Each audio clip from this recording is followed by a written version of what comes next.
So I'm here for the Week 15 NFL games. I thought it's part 2 save. Another game early into the Buffalo Bills defeated the New England Patriots 35-31 here. This was a nice win for Buffalo. New England won the first game. And you figured maybe Buffalo win the second game? Or maybe New England could sweep both. It would be a tough though. And they had to come back. They were down 17 at halftime. They came back, but just late, they tried as hard as they could to come back, but they just couldn't.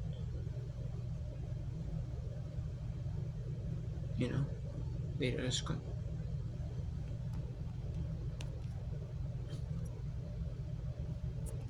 And they just couldn't clinch they would have clinched the AFC East title with the win.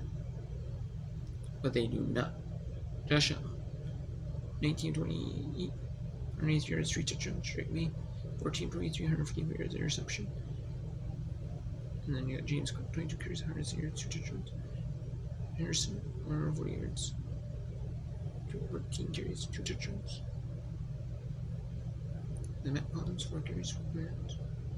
Shakir, 5 for 65. You got Drake May, rushed 10 for yards, touchdown. May scrambled up for yards. The Bills. Wait, never mind, my bad. Buffalo is down. I was looking at Buffalo scoring in the beginning, and then looking at New England's Buffalo's second half score as New England. Whereas I had misread it. My bad. So New England was up 24-7, and Buffalo came back to score 28 points in the fourth. But New England just couldn't clinch it. They could have clinched it. They blew a big lead here. And yeah, they blew a big 21-0 lead. Drake and Henderson are short for yards. And then all extra points were in Josh Allen short basketball. James Cook for 4 yards. The extra point was good. Then Oregon's 36-yard field goal. And Josh Allen all extra yards. James Cook rushed. And they challenged. Buffalo challenge was a road touchdown, and it was returned, and the extra was good. Josh Allen passed short to all extra 40 yards. And Henderson a 60-yard rush with a touchdown off the touchback or the return. Most of the touchdown. And James Cook rushed over 4 yards in the touchdown. And 2 sacks for Josh Allen. And he had 11 for 40 yards. Johnson 4 for 13. Knox 3 for 37, 2 touchdowns. Key 3 for 34. Palmer 1 for 16. 15 for Johnson. 1 for 58. 30. Buzz 1 for 9. James Cook 2 for 4 touchdown. The Patriots. Brittany had 3 sacks. Stevens had 6 for 6 for 50. Jermaine 4 for 3. Douglas 1 for 5. And you had Butte 1 for 3. 2 for 27. 2 for 26 for 7 Douglas. 1 for 18. Van Henderson, I believe 2-1 for 13. So that's wow. Just a disappointing loss for the New England Patriots. They're up 24-7. At halftime, you're up 21-0 in that game. You think you had a little clinch, but you didn't. A little disappointing, but a nice win for the Bills, though, as they split. The Patriots would have clinched the NFC East with the win. Or the AFC East, my bad. The AFC East with the win. You would have clinched the AFC East with the win. Jets, though. It still leads the AFC South by a game. Or a game up over Houston, AFC South.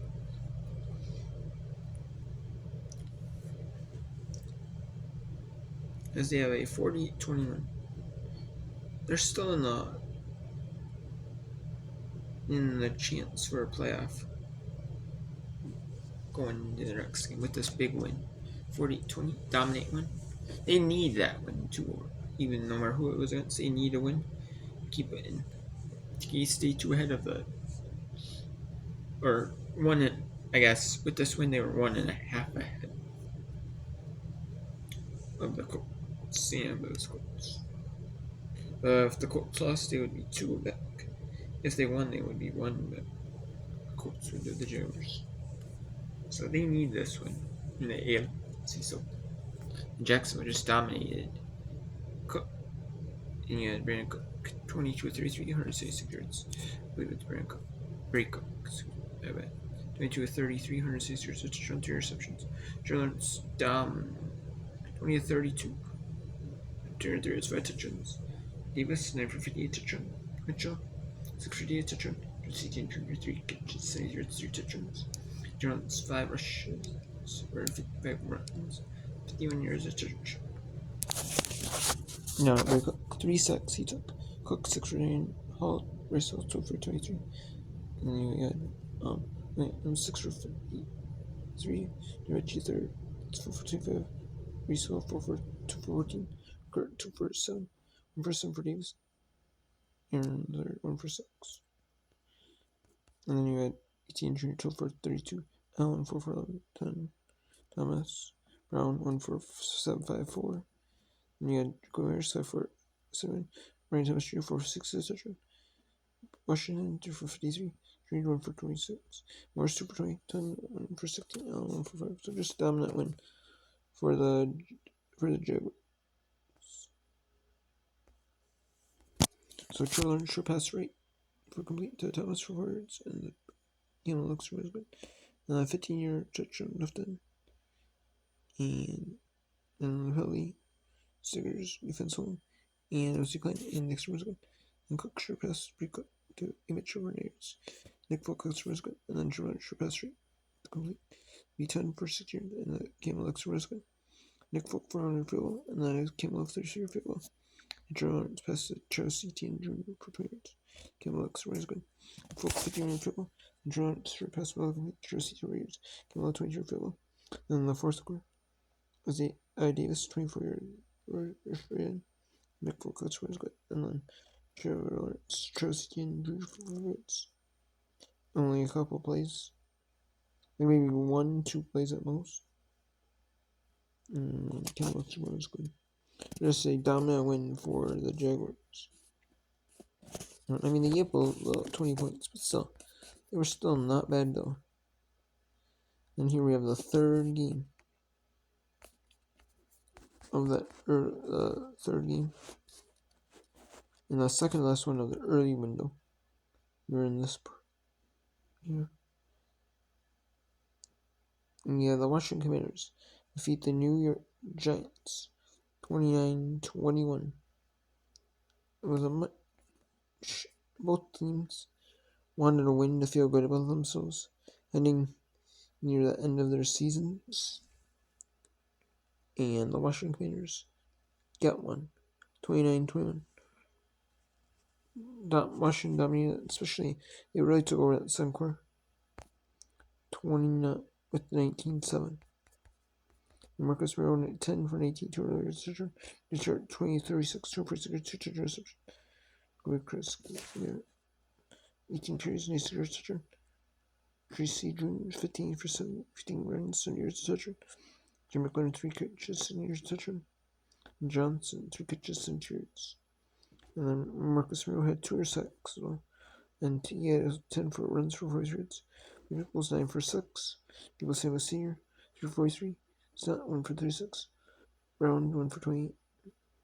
And Bates 1 for 19. Nichols 1 for 16. And James Winston came in late. And threw 1 pass. And Jackson Dirt 9 for 63. Devin Suggs 5 for 13. And Robinson 4 for 54 touchdown. Yearsley 4 for 53. 1 for 55. Chris Jones 3 for 27. 1 for 4, 1 for 1. Team stats. There's 2 fumbles lost for Washington. That's what made it so close. Otherwise, Commanders would have had this more out of reach. Jake Moody forces your field, and Chris Garrett second for 6 yards. Jake Moody 3 field, Then T. Tracy for the 2 yards, and then the quick score is good. And then a punt return touchdown for Washington Commanders. And then an eligible downfield kick, which means that he must have kicked after the line of scrimmage. Either the player was most likely, I would not assume it's an ineligible kick because I've seen punters like Pooch punt it. Like, player. It doesn't really matter who the punter is, it's just kicking, like, really, more just kicking on the field. Like after you pass the line of scrimmage, you have to be behind the line of scrimmage to punt the ball. And it doesn't matter if it's declined for sure field goal by Jake Moody, because obviously it's going to be clean if you score touchdown. The extra point was no good. Jake Moody towards your field goal. And like didn't score. Dexter pass Tracy for 3 yards. And the quick score was good. Marcus Morrow pass Jeremy Owen for 3 yards. And Jake Moody score was good. Dexter deep pass. Robbins for 6 yards. And the quick score was good. So a nice win for the Washington Commanders. It hasn't been the best year for them. You have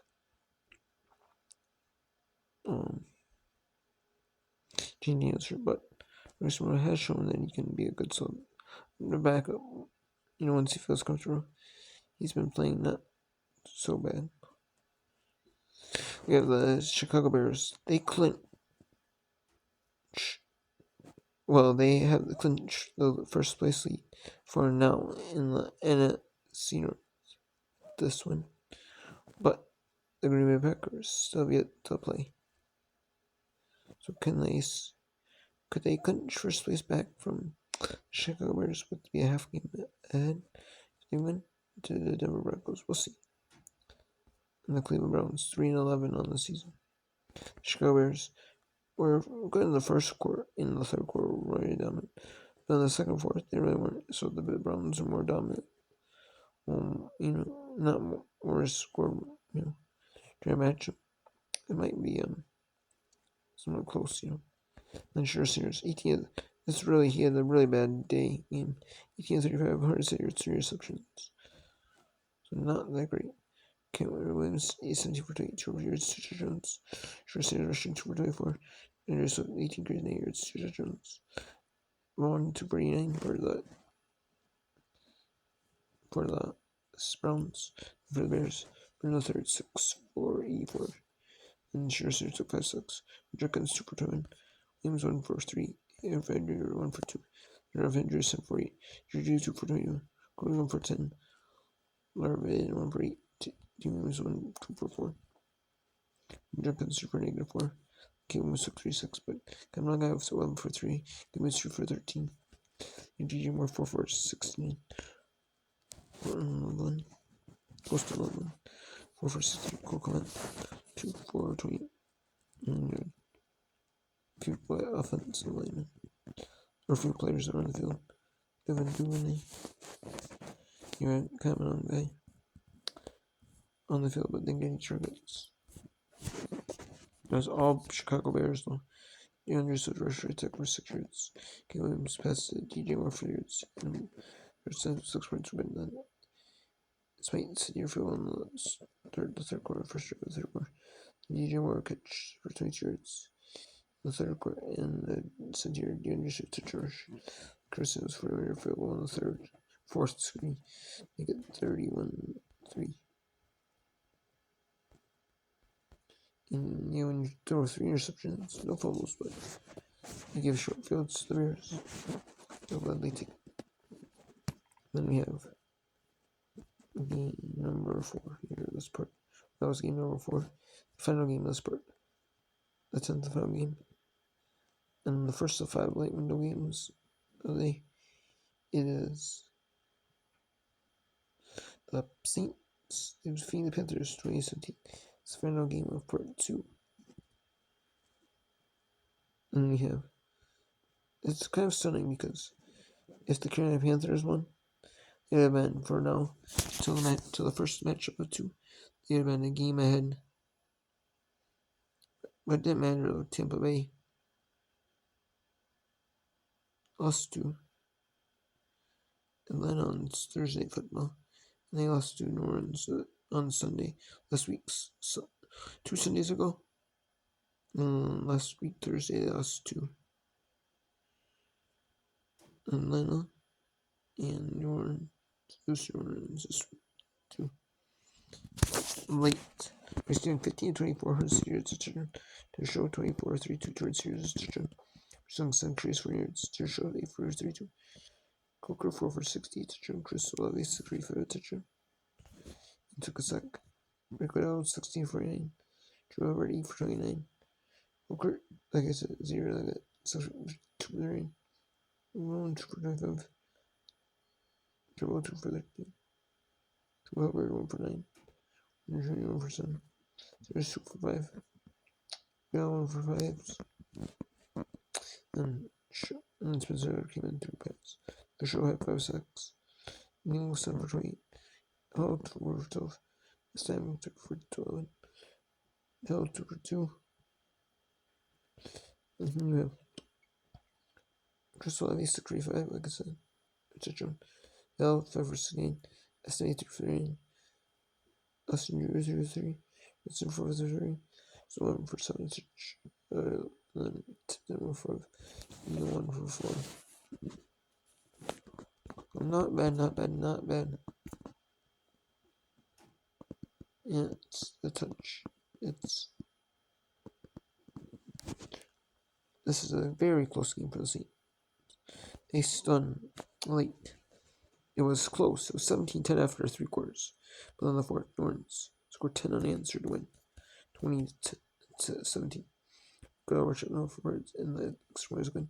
And he overshot right up for words, touchdown, and Fitzgerald for your field. And the Bryce Young 3-2 pass to Coker for catch made by Coker for Jacob for the yards. And Smith for your field. There show to a pass to Chris Olave short left. And for your field goal left. It's good for Smith. And 2 seconds left. The Carolina Panthers get stunned by the New Orleans Saints. I really thought it was going to overtime, but when I was seeing this, live kind of, I was expecting it to be, but I was expecting this game to be close, just, but not the New Orleans Saints stunning and winning, because this, being and especially if the Panthers won over the Buccaneers on Sunday, that would have put them 2 games ahead and pretty much not guarantee clinch them the NFC South. But it probably would have, it would have though. Pretty much almost effectively, unless Carolina lost both. And then you had Tampa Bay win both in their game, the tiebreakers. So it's a tough game. So we'll talk about the other 5 games, the last 4 late window games, and the 2 other 2 on for Fox, because they had 3, and then the 2 for CBS. Then we'll talk about Sunday football, NBC 15, and then part 4 will be how to do 5 video, and then unless there's like something that has a glitch with my recording software, then otherwise I'm going to be doing part 4 of Sunday Night Football. That's Dolphins at the Steelers.